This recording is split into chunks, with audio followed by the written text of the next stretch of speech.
How you guys doing today? I'm Cam Wicker, back with the Stick to Ole Miss Podcast, Episode 8. With me, as always, TJ Oxley.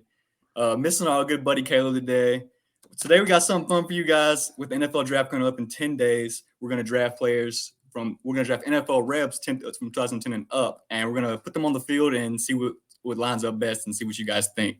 Also, we're going to do a spring football recap, and with that, like and subscribe. We'll see you guys soon.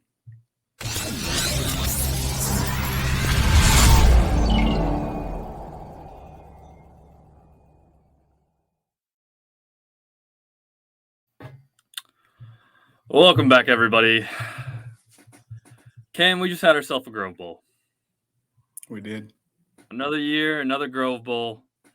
I think there was a lot of excitement with this one, though. I think this was one that, mostly due to the quarterback competition that's going on, people just get really excited about because not only is there one guy that, man, in that spot that's interesting to watch, there's not two, but there's three. And all three of them put on a performance. Cam, you were there, so tell me a little bit about what you saw out of each of the three quarterbacks. Yeah, Kiffin didn't really give us much in the press conferences afterwards. He said he didn't really get time to watch these guys as much. A lot going on with Juice Kiffin running around the field. His kids were there, talking to the people on ESPN and the SEC network. So he didn't have a lot of time to evaluate these guys while he was on the field. But he said he's going to go back and watch the film and see what he can say about them. He really did have a lot to say about Jackson's improvements all spring. He was emphasizing that. Only threw one interception the entire spring, which is big time. I believe he threw double-digit interceptions last year, along with a couple of fumbles. So, turnovers was something we needed to clean up. As for Spencer Sanders, he looked really great, looked really healthy. He ran the ball a lot, something he did a lot at Oklahoma State. And for Walker Howard, he looks like he could be the future of Ole Miss football for sure. Yeah, we'll take it one player at a time here. You talked a lot about the turnovers, and I think that was kind of a big thing when it came to Jackson Dart coming into Ole Miss. You remember kind of last year's spring game when he went out against Altmaier in the supposed competition, and if you remember, Lane Kiffin talked about Jackson Dart trying to win the job during that spring game, and that necessarily wasn't what it was about, and he was forcing throws, and things looked a little errant. He was kind of short on his release a little bit and kind of caused to sail on some of his passes to receivers. Today he looked a lot better. Now I know the completion percentage wasn't like over 70% or something wild, but you could tell just based off the kinds of throws that he was making, he made a couple back shoulder throws down the sideline, a lot of attempts down the sideline. He looked more comfortable out there. Yeah, for sure. For Jackson, I think he looked really good on the boundaries for sure. He opened the game with a flea flicker down the sideline to Austin Watkins. He seemed like he was throwing a lot of back shoulder throws, and many people that don't watch, I guess, maybe overlook that. But some of those throws were on point, and those are some tough throws to make some back shoulder throws like that. And he's gaining some really good relationship with Chris Marshall. Chris Marshall had almost 90 yards in that game, and he wasn't even fully healthy. He was sitting out a couple of spring practices. Austin Watkins sat out most of the spring with a black jersey, and he led the team in receiving. So it seems like Dart is making relationships, and you can see that. Yeah, I remember just kind of seeing that initial, what was it? Jackson to Judkins to Jackson to Jordan down the sideline. So, it was really cool checking that out. Like I said, really kind of getting that timing down with Chris Marshall, getting there early with that, especially for a transfer guy, for him to kind of work in and do a back shoulder level throw like that. That's something that takes a lot of time, a lot of patience with throws like that. So to be able to try to at least attempt those in the spring game is a very good sign.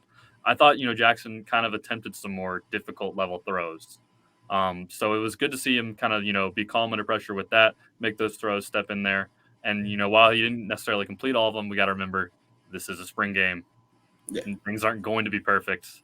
It's about just getting out there and seeing where you are with some things. So now moving on to Spencer Sanders, first new face. We haven't really seen him in an Ole Miss uniform outside of the limited practice availability. So, Cam, what did you see of Spencer Sanders? I really liked what I saw from him. He had 265 yards, only 8 incompletions. He did have one interception. It was a tip pass. John Saunders Jr. made a good play on that. He threw 3 touchdown passes and found the end zone on the ground. He found the end zone a lot. He looked really good with the receivers. He looked really good with that group of offensive line that he was with. And he just looked a lot more healthy. He was slinging the ball around a lot more than he had in the entire spring. And, just looked a lot more comfortable out there with the group that he was with. Yeah, I mean, I could say it for all three of the quarterbacks, but I was really impressed with the way that they kind of tailored the play call into each of the players' strengths. You know, seeing a lot of read option opportunities for Spencer Sanders. Now we saw a couple with Dart as well, but seeing that with Spencer, who's really got a real athletic element to his game. You saw the rushing touchdowns he got at Oklahoma State. You've seen his ability a little bit kind of to make his own play with his legs. So I think adding that helped him out a little bit, especially as he's kind of rehabbing that shoulder a little bit. But he wasn't shy throwing the ball. He did have 25 passing attempts. What do you have? 3 touchdowns through the air. So he found his way, but I would, maybe see a little bit more downfield when we get through into kind of fall practices and we keep going as he keeps rehabbing a little bit. But it was obviously a very fun performance for people who were kind of wondering who Spencer Sanders really was. Yeah, for sure. But as we have these two guys kind of battling it out, let's not rule out guy number 3. I think we kind of just assume he's the future, but we don't know when the future is. But after on Saturday, you saw enough to really know why he is the future. Let's talk about Walker Howard a little bit. Yeah, I mean, whoever's going to win this battle when it's all said and done, Walker Howard's probably going to be their backup. And as many of you know, anything can happen in football. A backup's going to have to be ready. And Kiffin is going to have to explain that. We had the downfall of Matt Corral in the Sugar Bowl, and then Altmaier ultimately comes in. He hadn't had really any playing time. But so if we have a guy like Walker Howard that's ready to play with all that talent right behind the next guy, it's going to be his team next year. So why not make him comfortable?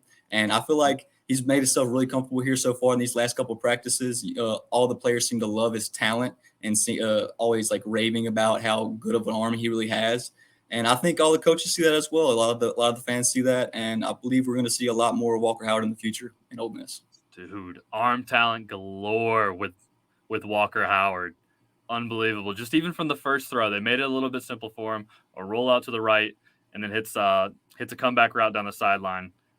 And then just, effortless level throws with his arm. I mean, he makes things that, other quarterbacks really have to ramp into, and he makes it look easy. We're talking about a 25-yard, maybe even closer to 30, 35, just effortless flick of the Rick on the run, throwing it up into space to let Ulysses Bentley go on for that first touchdown catch. Just absolutely fun watching this kid play the quarterback position. Absolutely, yeah. I mean, for the rest of that offense, I mean, it was a really heavily favored offensive game. You had Bentley getting most. Unlike Florida. Coach Kiffin threw some shots. Unlike Florida, there will be offense. Kiffin did throw some shots at that as well on Twitter. As for the rest of the offense, high scoring game, 53-52. Not really a ton of heavily favored defensive plays, but Michael Trigg looked great.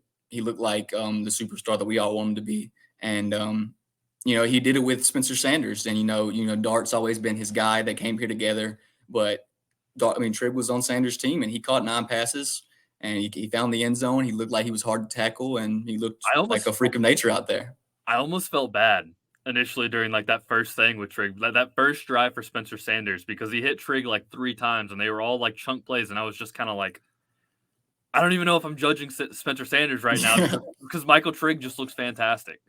Absolutely. I mean, we saw some flashes of it in last year's spring game, but with Trigg. But I mean, it looks a little bit different. It looks like he's going to be able to, instead of just being like a check down tight end, he's going to be a guy that can actually go out and like be a threat every single like consistent possession that he's out there. Hopefully we're getting more closer to like Kyle Pitts level, like at Florida with his ability to be a threat consistently. I mean, Michael Trigg has got a lot of fun going on right now, and he looks locked in.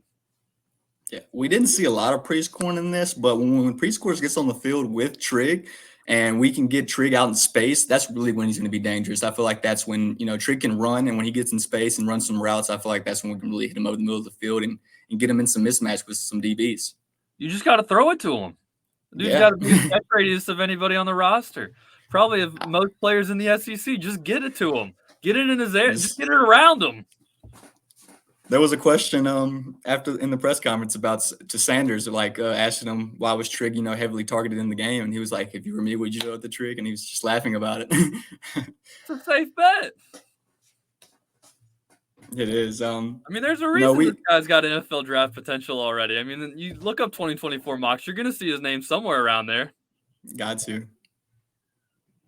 As for the rest of the group of the pass catchers, we got to see Chris Marshall. He wasn't as healthy as he'd been earlier in the spring. He had a little injury a couple weeks ago, but he still had 90 yards. Still caught a lot of back shoulder, a couple of those back shoulder passes from Jackson Dart. He looked really nice. Austin Watkins sat out most of the spring, and he was the leading receiver for the Team Red Team. Had a really long run as well, and Jalen Knox had a really big time catch from Walker Howard in the back of the end zone. Yeah, I think we can talk about some of the other guys that kind of popped up. Obviously, no Trey Harris. Just kind of still rehabbing whatever injury. He's probably going to be out for a little bit longer, which is kind of unfortunate to see because you definitely hear about some of these newer guys and you want to see it. Jalen Knox, as I believe you mentioned, fantastic day, especially alongside JJ Henry. I think it's kind of cool seeing some of these guys who had kind of been here for a year or two and, really kind of haven't seen the opportunity to be on the field so much or really haven't had the opportunity to have passes thrown their way to kind of to show up and make some big plays and a big opportunity. So I give credit to the guys who have been there. Obviously, Chris Marshall looked good, but I just had to throw a little highlight to them. As for the backfield, we had Dew back there along with Q. That combo that's going to be great when they finally get on the field in the fall. They were on opposite sides of the field. Obviously you had to balance the teams out and put them on separate teams. Quinshawn got most of his play time during the first half. Caught a touchdown pass from Dart. And, Bentley played most of the spring game. He had a really long touchdown run. He had some moments where he looked like he was the fastest on the field, and I think that's what he's going to be for us. Yeah, and it's great seeing Ulysses Bentley back. I mean, if we just thinking about last year, we get Zach Evans coming in, and he is the excitement, and by no means did Zach Evans have a bad year last year. I think that's one of the things that people kind of forget about. It's overshadowed by somebody we're about to talk about here in a second. But just seeing Ulysses Bentley back out there and having the opportunity to be that number 2 option that we kind of thought he was going to be prior to last year, he looked healthy. He found the end zone. He ran hard, and he was fast. And that's something that we really need to see alongside number 4, Quinshawn Judkins, who was out there and more of a passing threat. Yeah. Adding another weapon to the arsenal. Yeah, and Dart loved that. I mean, Dart was talking about in the press conference how, he needed to be – he was, being a freshman last year, people forget that he was so young. And, he's now finally got time to be a complete back, work on his game. And, they're really liking how Quinshawn has carried himself with all this, noise around being, such a great player and, transfer here, transfer there. But, he's just kind of locked in, Cam, I got a question for you. Yeah. Did Quinshawn Judkins play too much? I'm not sure. I mean, there was probably times last year where, for a freshman, you shouldn't have given the ball that many times. But, I mean, when the game's on the line, who else do you want the ball in the hands of? I'm talking solely in this Grove Bowl. Do you think he played too much? I asked him for a reason because it's fully opinion-based. There are going to be people out there that say he shouldn't play. There are going to be people out there that say he did. I just kind of want to know what you feel. Yeah. How do you feel? Yeah, I know there's going to be people that say probably he shouldn't have played. I mean, obviously, you want to get your guys out there, give them some reps. And, even if they, one of the top players in the country, I feel like these guys should get reps for sure. He had 11 carries on the day, which, seems like a lot because, he only played the first half, kind of sat on the sideline most of the second half. But, I mean, after that touchdown and a couple of runs after that, they kind of sat him down. But, I think maybe, the first quarter kind of flew by. And, after that, everyone thought the rest of it kind of go like that. But it kind of slowed down the game a little bit after that. But I feel like maybe he was kind of overplayed for, one half of football maybe. I thought it was okay. I'll personally, I'll be on that side. I think it's a spring game. I think your defense isn't out there. They're playing hard, but they're more worried about wrapping players up, getting the tackles. You could tell that people weren't out there like trying to hit stick anybody. So I'm okay with it. I think it's okay to let football players go out there and pretty much be football players. I mean, he's a running back. He's trying to learn different things. He's trying to be a threat in the passing game. He's got to get used to a little bit of contact before we get into fall rest. So I'm okay with that a little bit.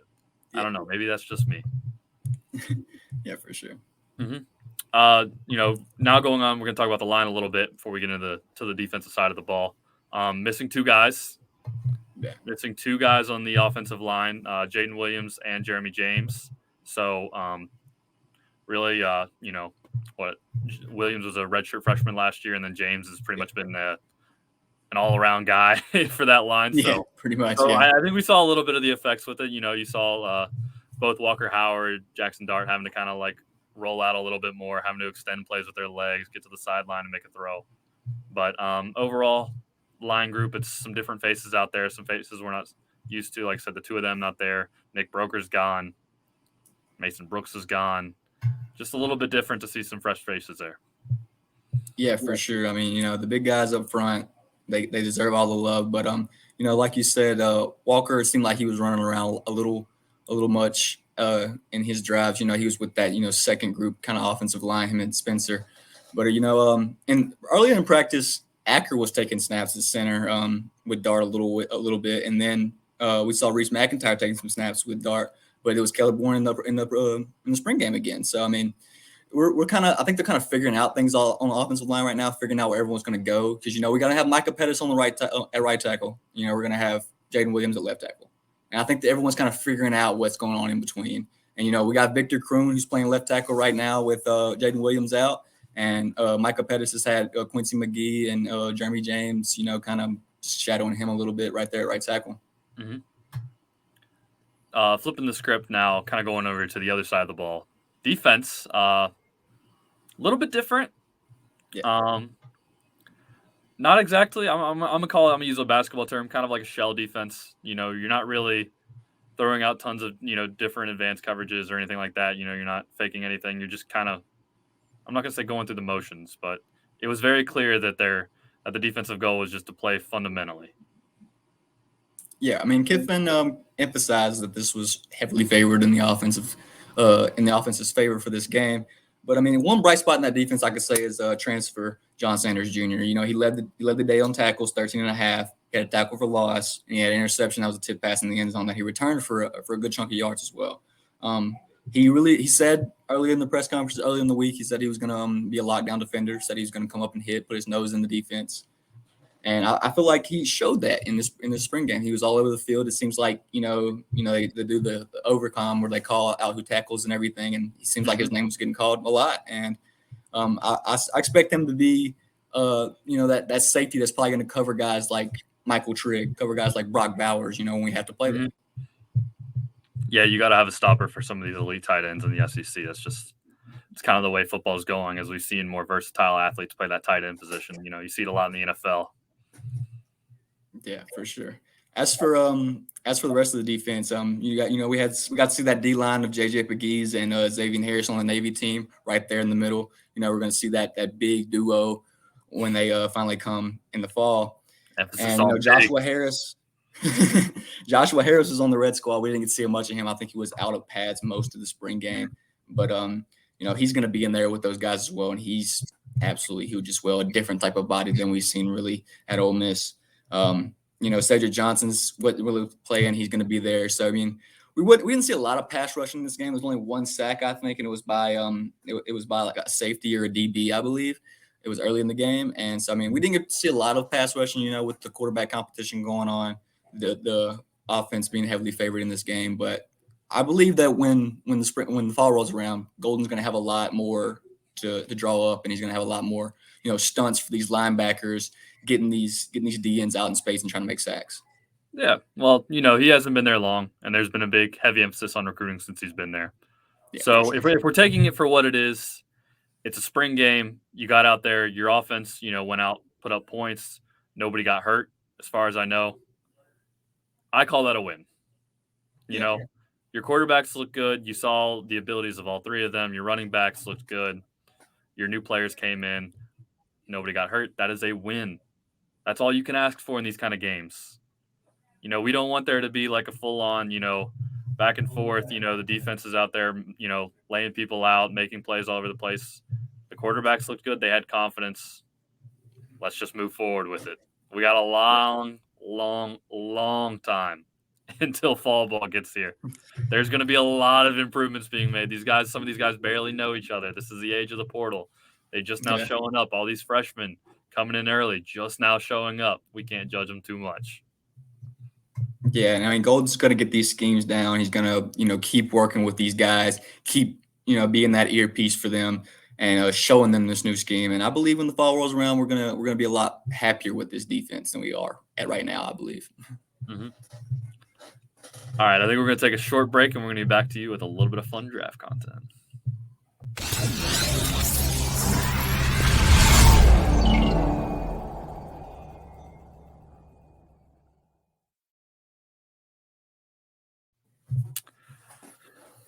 All right, Cam. This is gonna be fun. This is me versus you. Putting our eyes into the minds of an NFL GM. We are building out a team, and this is how this is gonna go down. We are drafting NFL Rebels who have been drafted, that is keyword drafted, since 2010. We are drafting 5 guys on the offensive side of the ball. We are drafting 5 guys on the defensive side of the ball. After that, we'll compare. Can't take any player twice. And we would try to answer the question, whose team would you rather have if you were building one out? Now, Cam, do you want to start with the offensive side of the ball or the defensive? We can go defense first. Defense first? Yeah, I feel like there's a lot of firepower on that offensive side for this draft for sure. Yeah, but you also know you had the first pick on the offensive side. Oh yeah, I do. No wonder you want to go defense first. You want to see me mess up the first pick. All right. Okay, defense first, 2010 on. There's a lot of names that. The problem is like your memory of these guys is going to change based off like what they are as a player. Like there are guys who had really good like Ole Miss careers that you're thinking like, oh yeah, and then there's guys who you think like, oh, they had a really good pro career, so yeah. Yeah. So I think we're just gonna leave it at prime, like peak NFL career. Who are you taking, kind of thing. So,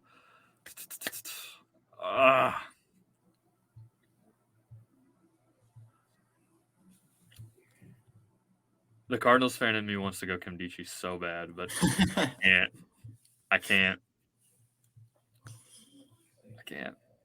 do it.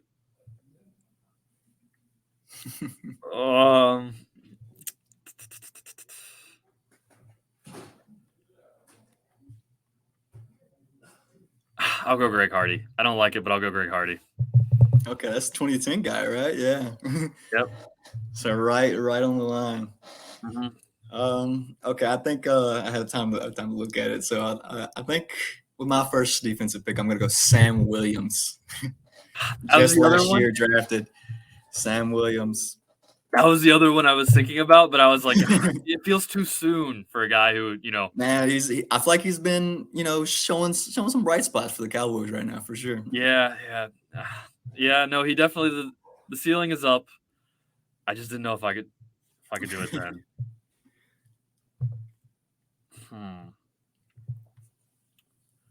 Okay. We got some dead air going here. I'm going through some names, some guys that I'm trying to think of a little bit. Kendrick Lewis, no. Jarrell Powell, no. Semquez Golson, no. That was a short career. DJ Jones? DJ Jones, maybe? DJ Jones? Yeah, I'm going to go DJ Jones. I'm going to bolster up early. Okay. Get the D-line going. Okay, you know what? I completely forgot. This is your pick. This is snake style. This is your pick. Okay, yeah, this is a snake style draft. Okay, yeah. So, my bad. DJ Jones still on the board. Okay, maybe I'll go DJ Jones now. You gonna take him? I think I'm gonna go with Marquise Haynes on the other end. I'm gonna put Sam Williams and Marquise Haynes on opposite ends. All right, so we're going line. We're going D-line early here. So Marquise Haynes goes, and then I am gonna take DJ Jones, and then I get an opportunity to go again, and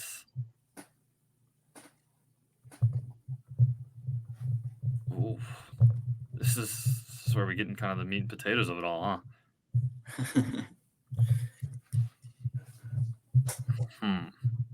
I would love to get somebody that's in the secondary.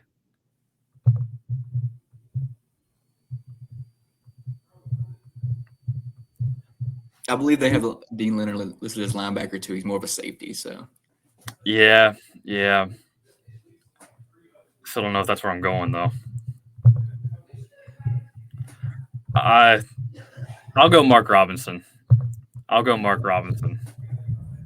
ahead. I'll take a linebacker who can fly around a little bit. All right, you're up on the back-to-back.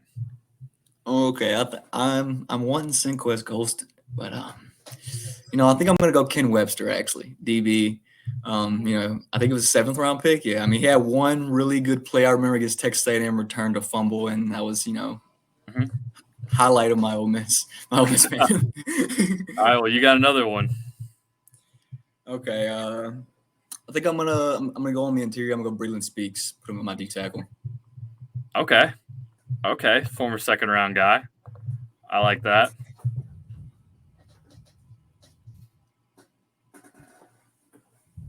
Maybe in a couple of years we're gonna go back and do this again, and it'd be like even more fun seeing some more recency of some guys because I feel like there's a lot to be excited about for potential in the future. Okay.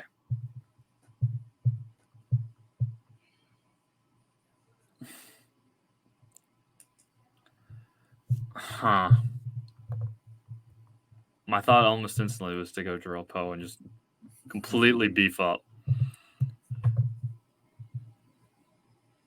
You know what? No, I am going to go line.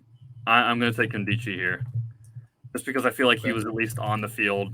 He was a Cardinal for a while. He wasn't a great Cardinal. It was off the foot. But he's really good talent. He had all the talent. He had all the talent, man. Former #1 recruit in the country. Listen, I mean, I know as a Cardinals fan, it is what it is. All right, we've had our fair share of misses. At a certain point, you can't blame the player. And then for my last one, I gotta get a DP. I gotta get a DB somewhere. Is there even one? I think Sinquez is left, maybe. Kendrick Lewis down there in 2010. Derek Jones. Derek Jones is still around. Yeah. No, he's not. No, he's not. Well, I mean, he's playing, but he's not around. All right, I'll go Derek Jones. I'll round it out with that. Okay, I don't think I have a linebacker, so I think I'm going to take Chance Campbell in short term at Ole Miss. I thought about it. I thought about not even worrying about it. So we're going to go through and read off the teams. Cam, you got Sam Williams as your pass rusher, Marquise Haynes also on that line, Ken Webster, Breland Speaks, and then Chance Campbell. I got Greg Hardy, DJ Jones, Mark Robinson, Robert Kimdichie, and Derek Jones. 2 Joneses. I like that. So now we're going to flip over to the more fun side of the ball. Cam, you do have the first pick here. Offense. Who are you taking? Man, I really, really want to take Matt Corral. The Ole Miss fan of me really wants to take Matt Corral. But I'm going to take A.J. Brown. I was about to say, you almost have to go with one of the, you have to go with one of the receivers. Got to go to the receiver. That NWO, man. You have to. I, on the other hand, am going to go. Where's he at? I'm going to go Laremy Tunsil. Okay. Laremy Tunsil, big time tackle in the NFL. You got to get one. Premium positions. I'm out here getting them early. Laremy Tunsil. And then I'm going to go DK Metcalf on the flip. And I'm feeling really good right now that I got Tunsil and DK. All right, who am I going to pair up with AJ? I really thinking about Greg Little maybe. I do need a tackle. I got you thinking about the line now. I do have 2 picks here too as well, so I think I'm going to go Greg Little first right here. And then after him, I'm still going to pass on the quarterback right now because I'm going to go Dexter McCluster from 2010. I like it. I like it. I was hoping he would linger around. Going all the way back to 2010. Okay. Puts me in a spot here, doesn't it? Oh, no, it doesn't. No, it doesn't. No, it doesn't. Dawson Knox. Easily. Okay. Dawson Knox. I'm building, listen, all kinds of pass catchers, all right? I got my end zone threat right there in Dawson Knox. I got my deep down the sidelines guy. Guess what I need? I need someone who can beat you over the middle. I need someone who can beat you off the line. And who would that be, Cam? One of the best seasons in Ole Miss receiving history. It's recent. So Lane Kiffin, throw that clipboard up in the air. Elijah Moore, you are on my team. All right. I think I'm going to address the quarterback situation. But the Ole Miss fan in me, there's two. There's Chad Kelly. There is two. Oh, and that's Matt Corral. You know, it'd be devious if you took both. I mean, it wouldn't be good for I wouldn't have a quarterback. Don't do that. Don't do that. That'd be bad. You know, but you get your pick. With all the love I have for Mr. Swag Kelly, you know, he's doing a lot up there in Canada Football League right now. But I'm going to go with Matt Corral. Matty Ice. One of the best to ever do it. I mean, him in control of that. In control of that Kiffin offense. You know, year one, the stats going wild. Year two, just the presence. And you never felt like you were out of a game with Matt Corral back there. No. But you got your second pick.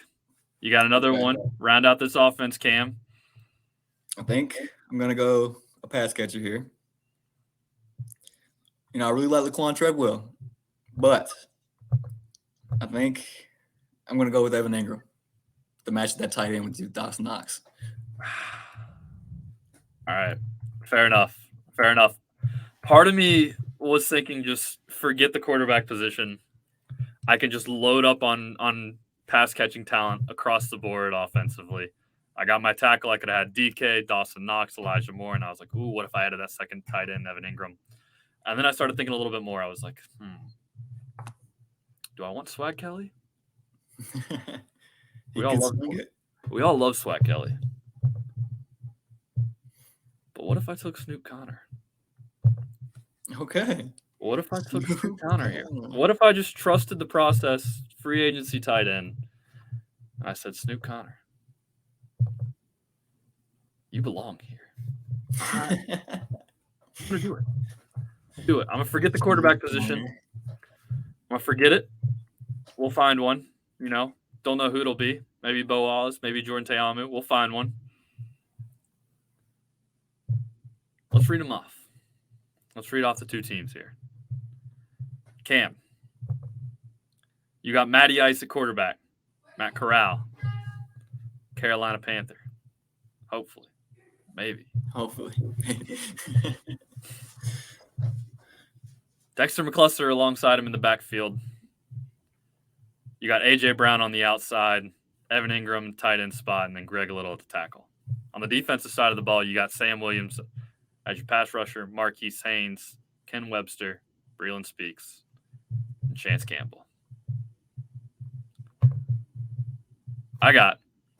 Turn around to my team.